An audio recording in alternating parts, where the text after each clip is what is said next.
लूका 1 अध्याय 46 से 47 वचन।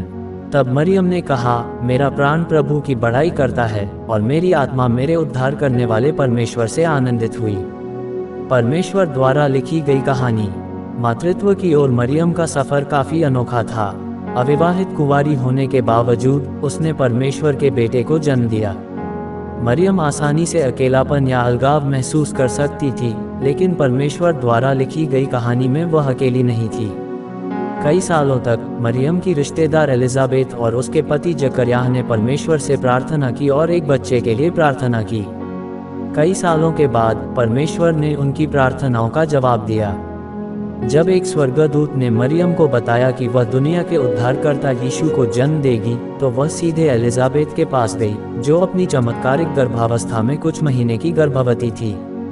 जब एलिजाबेथ ने अपने आगमन पर मरियम का अभिवादन सुना, तो उसके गर्भ में बच्चा उछल पड़ा और एलिजाबेथ पवित्र आत्मा से भर गई और बोली, तुम स्त्रियों में धन्य हो और धन्य है वह बच्चा जिसे तुम जन्म दोगी।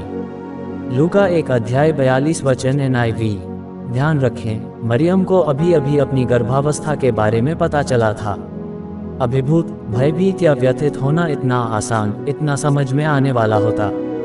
मरियम ने अभी तक अपने पति यूसुफ से शादी भी नहीं की थी, और फिर भी उसके जवाब में भरोसा और आत्मविश्वास देखें। मेरी आत्मा प्रभु की महिमा करती है और मेरी आत्मा मेरे उद्धारकर्ता परमेश्वर में आनंदित होती है। लूका 1 अध्याय 46 से 47 वचन NIV। उन्होंने एक साथ परमेश्वर के कार्य का जश्न मनाया। मरियम 3 महीने तक एलिजाबेथ के साथ रही। कल्पना कीजिए कि उनके बीच क्या बातचीत हुई होगी।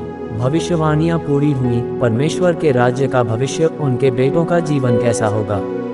मरियम ने परमेश्वर द्वारा लिखी जा रही कहानी में आनंदित होने का चुनाव किया, जो भरोसे की कहानी और परमेश्वर के कार्य का जश्न मनाने की कहानी थी। आज मरियम की कहानी आपको परमेश्वर पर भरोसा करने के लिए कैसे प्रोत्साहित करती है? परमेश्वर द्वारा आपके जीवन में लिखी जा रही कहानी के प्रति आपकी क्या प्रतिक्रिया है? इस पर विचार करने के लिए एक पल लें कि आप आज कैसे प्रभु में महिमा कर सकते हैं और परमेश्वर में आनंदित हो सकते हैं।